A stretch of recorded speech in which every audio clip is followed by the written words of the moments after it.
Bà làm gì vậy? Đang làm kia câu cá mà, câu kia này, cá to lắm, làm to vậy nè, nó mới dư được con cá này, còn khung là nhon là nó sẽ quẹo thang vậy này, không được đâu, để mình làm vậy này đó.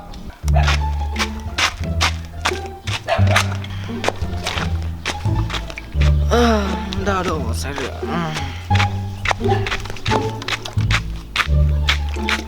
Đau.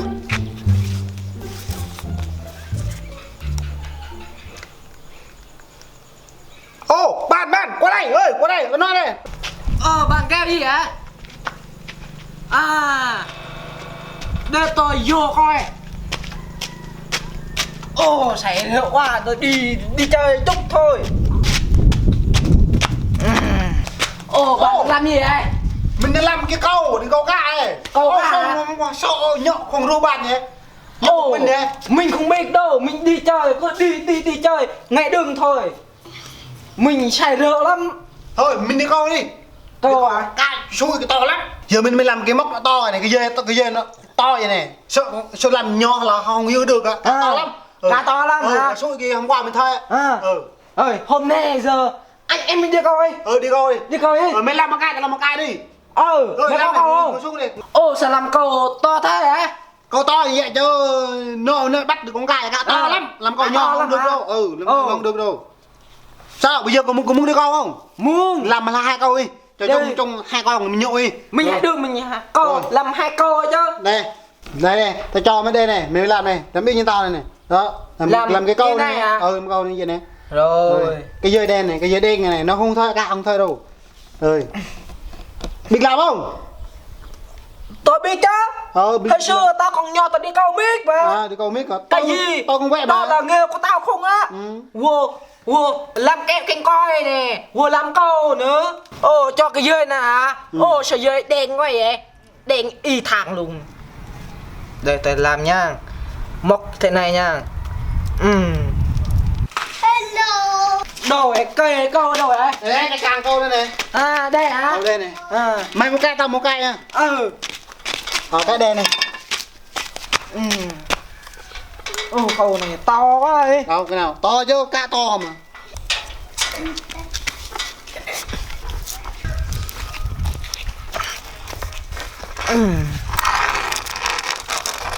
Thôi mình đi thôi. Rồi đi.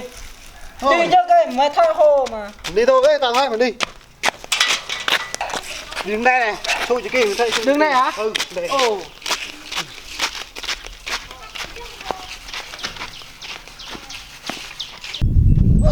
đây này. Hồ đây hả? Khi trời nắng á, thôi cá lóc nó bơi ở trên nước á. Bây giờ ngày hôm nay này tôi đi câu này, thôi gấp các bạn là mình đi câu luôn. Đúng rồi. Thôi mình câu thôi.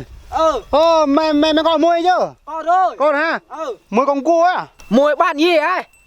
Muối bạn con cua hả? Con cua luôn. Con cua luôn. Tôi con riêng thôi. Được rồi, chắc đã ăn rồi. 1, 2, 3. Cầu lạc quá. Đủ lắm rồi, không cầu. Nho tụm cái tót cò đào đã già bữa tụm ra còn tụm đã bố mỹ bo có đi bơi chị chôn. Cá sần lỗ chúng mày ơi. Có căng không? Cá căng câu không?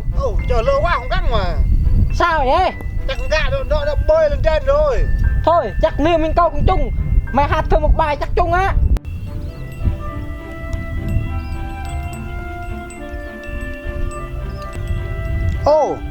Anh ơi, mình câu từ nãy là giờ không ổn rồi. Mình câu cho khác đây không căng đâu.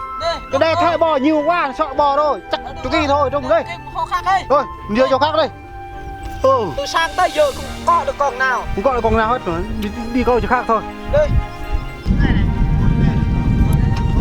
Đổ nước này nhiều quá. Nước này chẳng có cao nữa. Đổ mà. Nhanh qua đây. Nhanh qua tay nhanh ha. Nhanh dễ lắm. Mình có cái càng câu này nè. Đó. Yeah. Có tay nhanh á. Nhanh đi.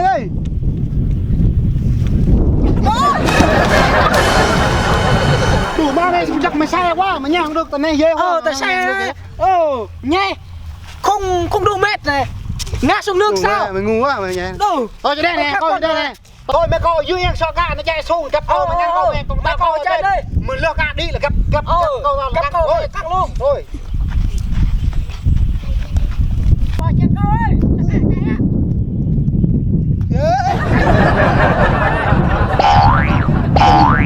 không có ngu rồi hả ô mình nha cho đây nè nó từ vô đi thật chứ dạ rồi mày coi kia coi cho đây nha ơi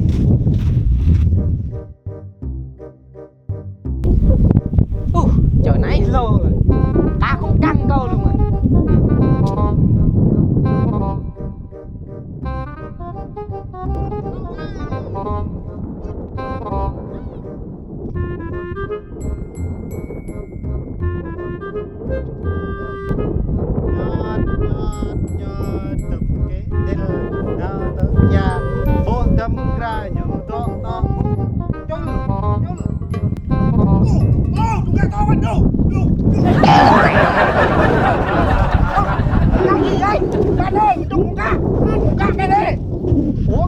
đây là cái gì vậy?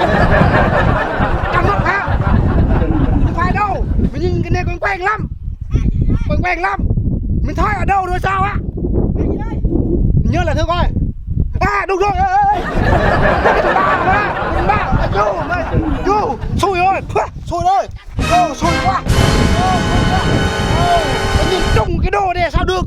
Câu là thôi. Không được. Không được. Vô ghê quá. Ghê quá. Câu là thôi.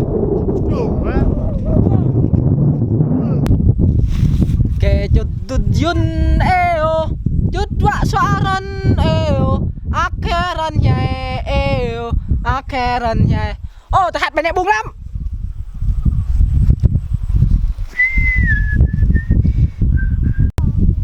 chung cái gì đây bạn ơi chung cái được phi trời ơi bạn ơi cái được phi cái gì đây như nhìn đây quen á ủa cái gì vậy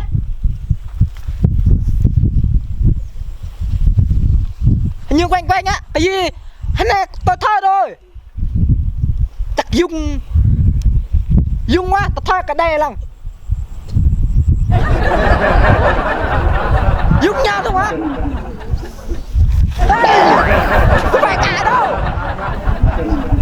đủ ba thế là giờ cậu không trông con nào hết mà câu từ sáng tới giờ không trông được con nào luôn câu này chắc xui quá thôi tao không câu nữa tao tâm thôi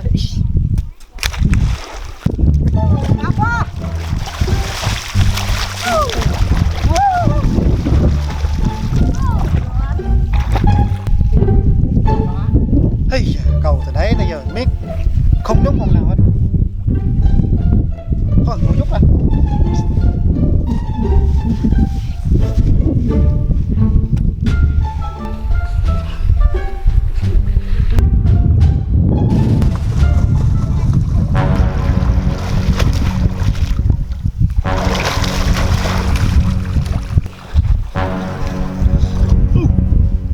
gì vậy?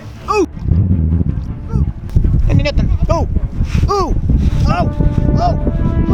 gì vậy?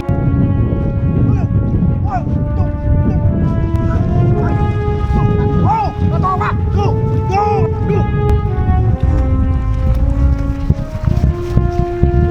Nó to quá đâu. Hết chém làm được.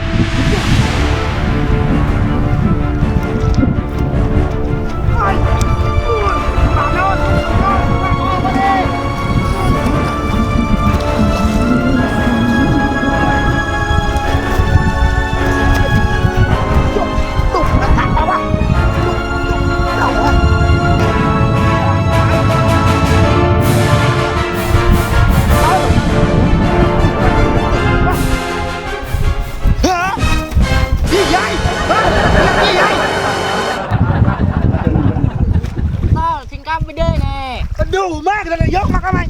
Từ nãy bây giờ cô cá ơi quá trời mà thiên cá đủ mày làm cái đuôi thấy gớm quá mày. Đủ. Dạ hoài mà. Nó phải kéo 1 3. Kéo gì kéo? Ngay vô mà dắt tao đi coi ở đây cũng có cái sao? Tao cho giúp lại trùng chưa? Trùng gì?